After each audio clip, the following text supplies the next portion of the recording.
new investor, the average person that maybe hasn't bought a flip, I mean, their main focus really should be on, getting leads and then analyzing deals and making offers. So I think the first emphasis of what they should focus on is really the deal analysis portion of the process. So finding deals, analyzing the deals, determining what they should offer, and then going out and actually making offers on properties, because you're not going to actually get a property under contract unless you go out and get in the thick of things and start making offers on properties. So that's where you're going to start, I think, is on the deal analysis side of things. So. Welcome to the Real Estate Riches Podcast, your source for real estate investment education. Each week, we'll feature an interview with a successful investor who will share their story to help us better understand the business of real estate investing. And now, here's your host, Gabe Da Silva. Welcome to Real Estate Riches Podcast, guys. I'm here with my good friend, Dave Robertson, and we are going to jam out on all things deal modeling mastery and the importance of the modeling of a deal, positioning and presenting a deal to investors, and why it's critical that you give this some time, energy, and effort. Just as important as finding the deal is how you package and fund the deal. And that's where Dave's expertise comes in. So Dave, tell folks about yourself and the business and what you guys are up to. Yep. So I'm Dave Robertson. I am a part-time house flipper here in Kansas City. So I started flipping houses way back in 2011. Bought my first personal residence, fixed it up myself. That kind of gave me the bug that made me think that maybe flipping houses could be a cool option for me to help make some extra money on the side. So ended up doing that part-time while I was working for a local construction company as a commercial construction estimator. While I was doing that, I also started working on, some spreadsheets and stuff that I could help model my own deals. So analyzing the deal up front, making sure that I'm not overpaying for the property, estimating the repair costs, creating scopes of work and stuff like that. Make sure that I've got a nice tight renovation budget for the projects. So I started creating a spreadsheet, and then it's just kind of gradually morphed into some elaborate spreadsheet that I started selling online. So that was something that I just kept on working on.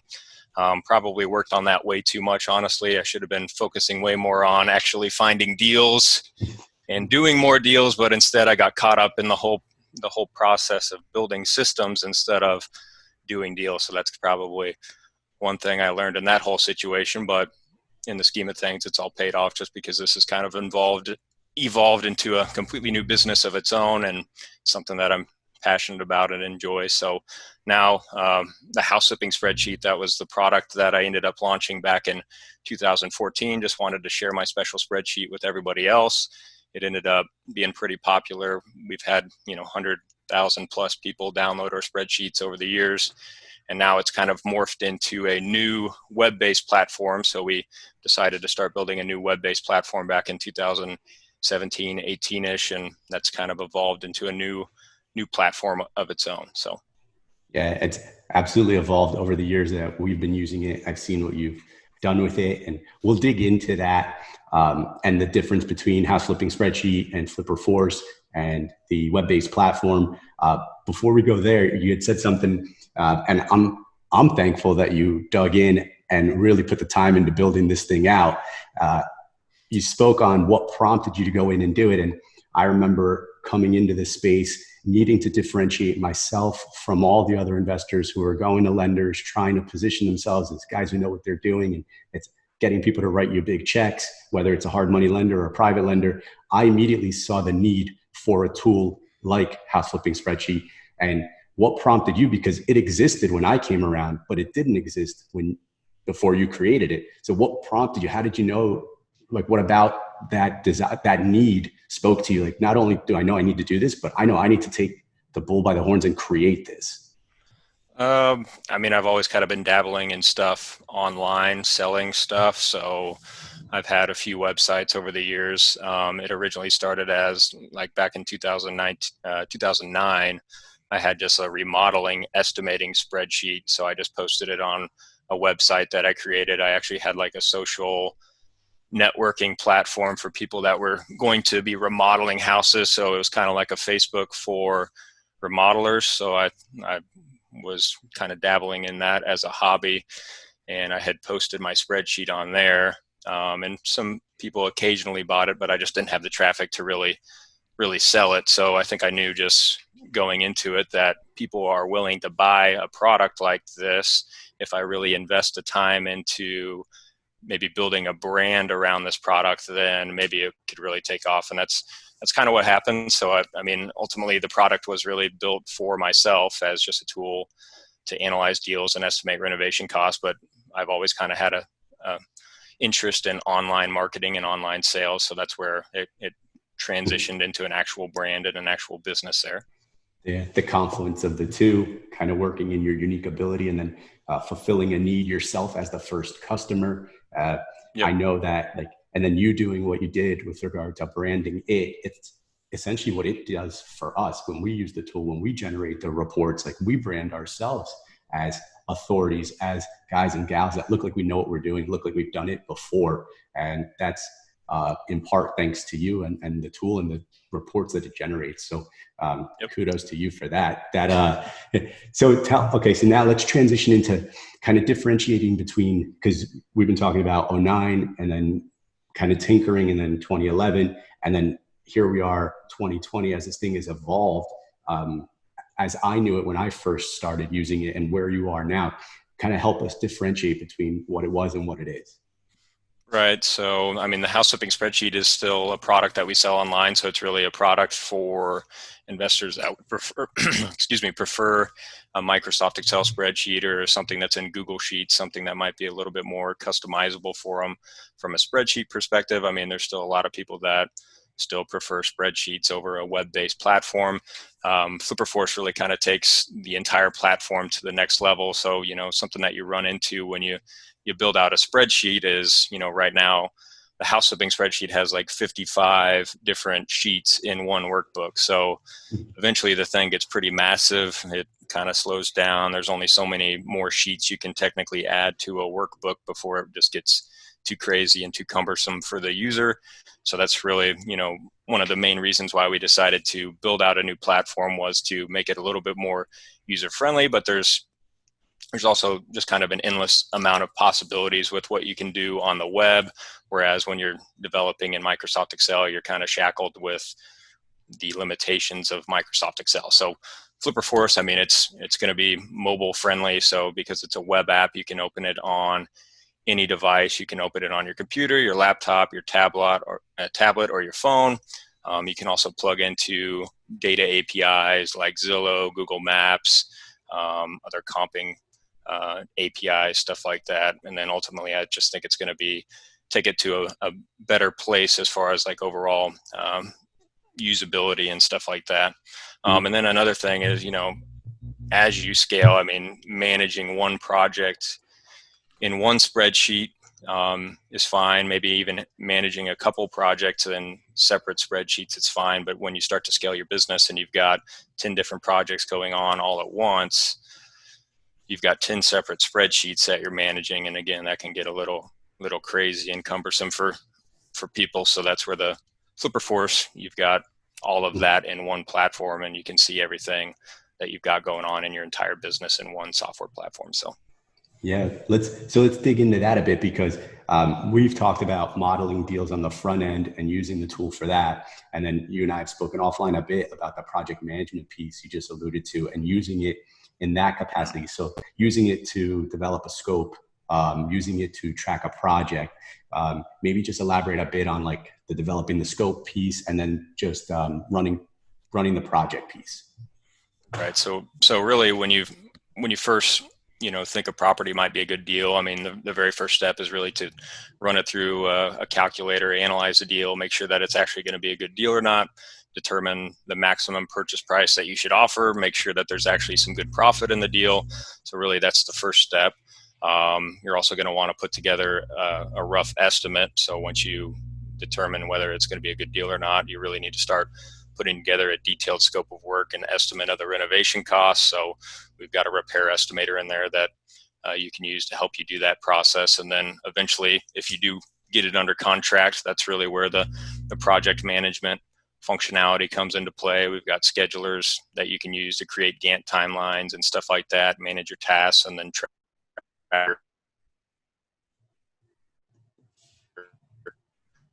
on project expenses. So sure, you're analyzing the deal, and then once you do get it under contract, making sure that you're executing the plan. So.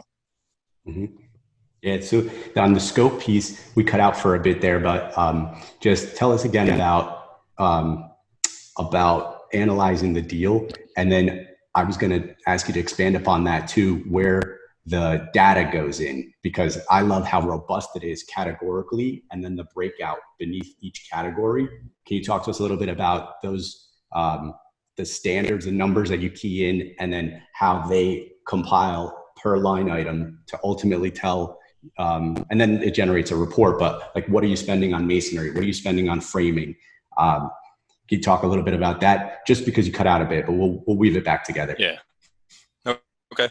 Well, yeah. So you're putting together a scope of work. We've got our repair estimator tool, which you can use to create an estimate. Now, our estimator comes with a database of common categories,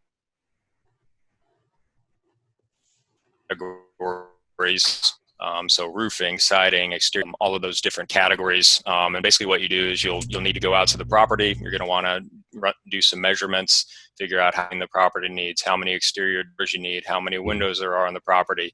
And then you're just going to plug that to the estimator, and it'll spit out a rough book for that scope of work that you input in there. So that's kind of the rough process there, is you inspect the property, determine what actually needs to be renovated or repaired, and then quantify it, and then plug that in. We've got prices there, but obviously prices can vary substantially depending on where you're located. So it's always best to look at the material pricing, adjust it to your materials that you're going to be using, and then, talk to local contractors as well. So. Yeah, the thoroughness of it is what most resonated with us when we first started using the scope and the repair estimator. We subscribe to the model that you start with the most robust possible list, and you compress down where it's not necessary across the board. So what all could you possibly envision doing on this new construction project? Okay, well, that's going to be a hell of a list. And then you wind up taking down a cosmetic rehab. Well, okay, it's better to start with the massive list and then compress down to the things that apply on that specific project and to tie to that scope. And then that's why I love how robust it is in the software, because it's got everything. And then from there you say, that's not going to apply here, that's not going to apply here. And at least as opposed to not knowing what you don't know and then being blindsided. So yeah, again, kudos to you guys for building that thing out that way. Yeah, and in the repair estimator, I mean, it's got a bunch of categories in there that you might not even need on your project. So, I mean, we've got a pool category, and probably on the vast majority of projects, you're not going to have a pool, but at least you're thinking about it. So it's kind of like a checklist. So you're seeing all of those categories there. You're seeing roofing, siding, exterior painting. So then you're just kind of doing a mental check. Okay, do I need roofing on this project? Okay, if I do, then I'm going to go look at this list. I'm going to quantify it and put a number to it at least. So I think a lot of times people try to do this stuff in their head, and they end up missing stuff, or they under budget stuff, and that's where they really get themselves into trouble. So yeah, well, let's transition from that, and then kind of how do we advise people to really leverage and maximize house flipping spreadsheet, Flipper Force, everything that you guys have worked tirelessly to build? How do you really leverage it to its fullest capacity? Let's focus primarily on someone new or aspiring investor early on in their journey. Right. So I think, for the average new investor, the average person that maybe hasn't bought a flip, I mean, their main focus really should be on, getting leads and then analyzing deals and making offers. So I think the first emphasis of what they should focus on is really the deal analysis portion of the process. So finding deals, analyzing the deals, determining what they should offer, and then going out and actually making offers on properties, because you're not going to actually get a property under contract unless you go out and get in the thick of things and start making offers on properties. So that's where you're going to start, I think, is on the deal analysis side of things. So.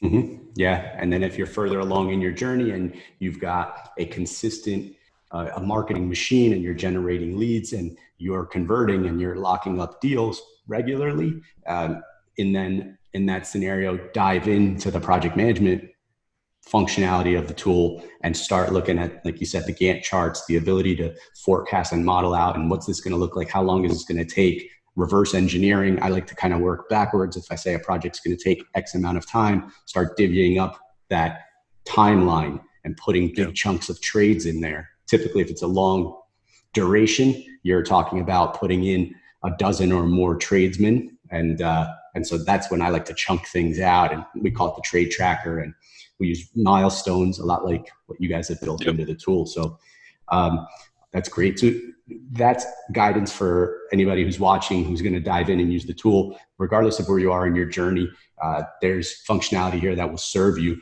What about overarching advice, like a parting piece of guidance to send to a listener or somebody watching who, again, let's do it kind of in two parts. Like you're green, you're relatively new to the business, or you're slightly more seasoned.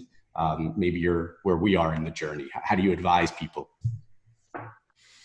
I mean, I guess, as of right now, there's a lot of uncertainty going on in the world. So it is kind of a crazy time. Right now is probably a good time to be educating yourself. I mean, that's probably the best advice I can give is, if you are afraid of what's going on right now and you just want to sit on the sidelines or whatever, then maybe you should. And if you don't have that education, then that's really what you should be focusing on right now, because there very well could be some pretty good opportunities coming down the road here shortly. If, there's some coming down the pipeline. I'm not sure. I'm not Nostradamus or anything like that, but I mean, that's what I would say. I mean, that education is kind of the foundation of everything when you're getting started. So the more you know, I think the more confident you're going to be getting into the business, analyzing deals, and then eventually making offers. So I think that's where I was, 10 years ago, was I was reading books, making sure that I